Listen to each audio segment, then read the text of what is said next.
Never in my life have I ever seen a game that is this bad. Probably one of the worst rated video games on Metacritic, or on any platform for that matter.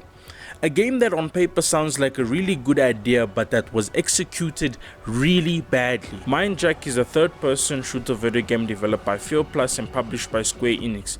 The game was released for PlayStation 3 and Xbox 360 on January 18, 2011 in North America. January 21st, 2011 in Europe, January 27th, 2011 in Japan, and February 10th, 2011 in Australia. The game was originally planned to be released in October 2010 for North America and Europe, but was pushed back to January 2011.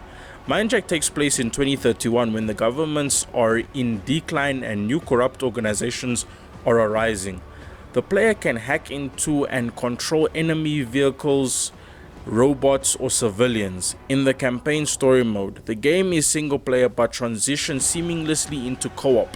The game received negative reviews, and believe you me, the reviews are devastating. I just put up a slide up there. This is the reviews, it's crazy.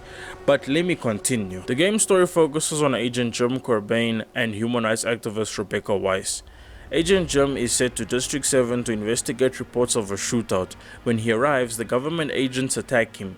He then meets up with Miss Weiss. Agent Corbijn and Miss Weiss then go to investigate the rumors of Project MINDJACK. MINDJACK is a third-person shooter incorporating a cover system. The player character can carry 2 weapons and grenades. The player can mind hack civilians and weakened enemies, controlling them as the player character, while the main character is controlled by artificial intelligence.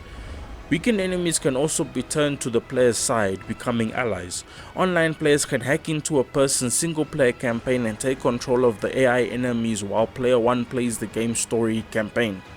The online players may help the solo player by attacking other enemies, or they can attack player 1 themselves. The writing of MINDJACK's story and script was outsourced to an unnamed company in the United Kingdom, as the game was thought to have a greater appeal to Western players than with a scenario created by a Japanese author. The game received generally unfavorable reviews on both platforms according to the review aggregation website Metacritic. Eurogamer called it a strange blend of Resident Evil 5, Uncharted and Minority Report, stating, "If you can look past the lack of polish and horrible graphics, there is a compelling and unique take on cover-based shooters here, along with an interesting lesson on how games deal with plot. It's a rewarding little game if you can hack it." GameSpot praised MINDJACK's concept and online multiplayer, but concluded MINDJACK does have a few bright spots, but that are smothered beneath the weight of the awkward controls and squandered potential.